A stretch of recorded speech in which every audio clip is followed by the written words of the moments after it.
Hello दोस्तों, स्वागत है आप सभी का एक न्यू वीडियो में। आज का नया अपडेट में आपको गोरखपुर सिल्लीगुड़ी एक्सप्रेसवे का अपडेट देने वाले हैं। लोकही गांव से जो धरहारा गांव है कोसी नदी के पास, उस धरहारा गांव से गोरखपुर सिल्लीगुड़ी एक्सप्रेसवे जो है वो गुजरेगा और एक नया गांव के पास आएगा जो औराही गांव है। औराही गांव से यहाँ पे गुजरेगा। औराही गांव से आगे जो है हम मैप के जरिए आपको बताने वाले हैं। महादेव मठ से गुजरेगा। महादेव मठ से गुजरकर नरही गांव के पास से गुजरेगा और इनके आगे जो है बरवार गांव से गुजरेगा।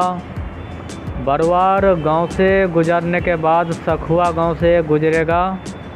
सखुआ गांव से गुजरने के बाद आपको भूतही बलान का जो नदी है यहाँ पे नया ब्रिज बनाया जाएगा।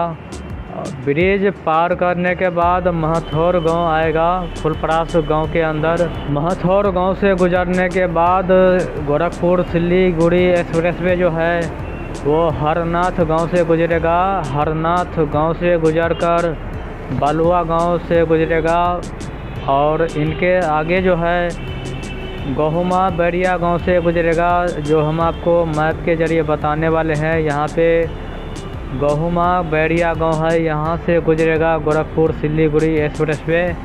और यहाँ से गुजरने के बाद आपको सर्रा गांव से गुजरेगा जो मदनेश्वर स्थान के नाम से जाना जाता है। और इसी गांव से होकर गोरखपुर सिल्लीगुड़ी एक्सप्रेसवे गुजरेगा।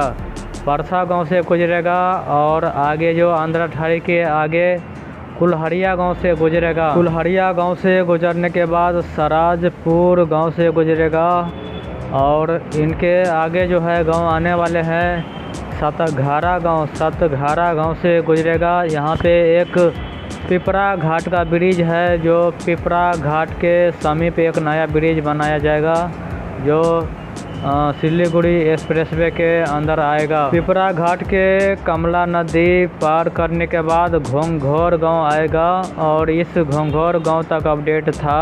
और इस वीडियो को लाइक कीजिए, शेयर कीजिए और कमेंट करके बताइए कि यह वीडियो आपको कैसा लगा। फिर से मिलते हैं नए वीडियो में नए अपडेट के साथ। जय हिंद।